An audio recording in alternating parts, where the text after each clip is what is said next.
through 3 preludes of my own for you. Now, I chose these 3 preludes for a variety of reasons. I love them all. Of course, that didn't help the choice much, but I think that they all have a relationship to the preludes that I have performed for you already up to now, in terms of what they're exploring and what they're doing. My preludes, I currently have 13 preludes to Canada, and again, they're designed as an invitation into Canada, into places that mean something special to me in Canada. They are geographic locations, all of these, and the genesis of these preludes was concert touring with Donna. We had the joy of traveling this country from coast to coast and performing in a number of big and small places. And the small places, without doubt, were so fascinating and so full of interesting, wonderful people with great stories and great passions for why they were living where they were living. And it gave us this wonderful opportunity not only to meet people from across the country, but to see this unspeakably beautiful nature that we have here in Canada. So I'm going to present to you three of these. The first is from Carmel, Saskatchewan. And Carmel, Saskatchewan is by Humboldt, a couple hours from Saskatoon. You can see Saskatoon from Humboldt, which is kind of, but it's a very, very glorious, beautiful place. The population of Carmel is 7. It's a little bit like Myersburg. It's like much smaller than Myersburg. Myersburg is a metropolis compared to Carmel. But in Carmel, there is a small hill behind the town, and on top of this, Mount Carmel, there is a shrine to the Virgin, and it is, and so we went up, actually pulled a muscle going up. The only guy who's pulled a muscle mountain climbing in Saskatchewan. Anyway, from the top of this, you get the spectacular vista all over the prairies, and it's not just the land that's so beautiful and the crops and all of that, but it's the sky that's so fantastic too. And in the sky is like the life of the land, and it casts all these beautiful shadows on it, and sun streaks and rainstorms, and it's just the most beautiful, beautiful vista.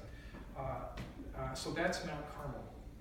The second piece is Algonquin Night, and we are blessed to have a cottage close to Algonquin Park, and at the cottage there's a beautiful lake. On the lake there's this rock, and when you sit on the rock in the middle of the night, you can see a zillion stars, more than you ever thought imaginable. It's the most breathtaking sight on clear nights. And you see falling stars, you can see all the constellations. The stars go right down on the horizon, it's that clear. And the Milky Way goes streaking through there. And amidst all this glorious, glorious visual sensation, stars reflected in the lake even, amidst all of that, is the sound of silence that's so profound. When you're in the midst of that beauty and you just have nothing but absolute silence. It's just breathtaking. That's Algonquin Night. And then another new one, composed recently, is Red River Dreams. Red River Dreams describes the river that, the Red River as it flows out of the United States northward into Manitoba, past Winnipeg, and empties into Lake Winnipeg.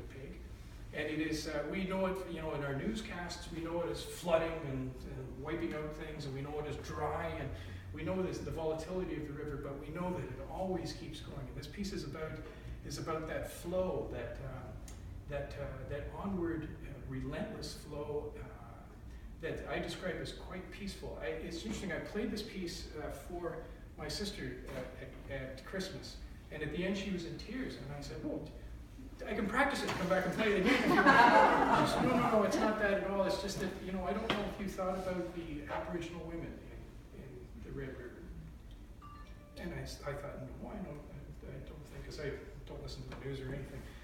And of course, it has taken a dark turn, the Red River, as they've uncovered a lot of, unfortunately, Aboriginal young women who have been killed and deposited in the river. And it is an amazing thing. And at first I was really upset by that, because I thought, I don't want Red River to be about that. That's not the dream. And then she says, no, you don't understand. It's the liberation. The music describes the liberation of these spirits that just come to life despite that. And it is, and she found it exceptionally beautiful and very prayerful. So Anyway, I'm not sure we'll stick with that story because it is a very upsetting story, and it certainly had nothing to do with the original conception. But what I do love is the concept of people bringing their own feelings of Canada, their own feelings of nature into this. Everybody has their Starry Night place that's in silence. Everybody has their beautiful vista with clouds and sunshine and rainstorms and so on. So maybe everyone has their Red River dreams as well too. So here's Carmel, Algonquin Night, and Red River Dreams from Preludes in Canada.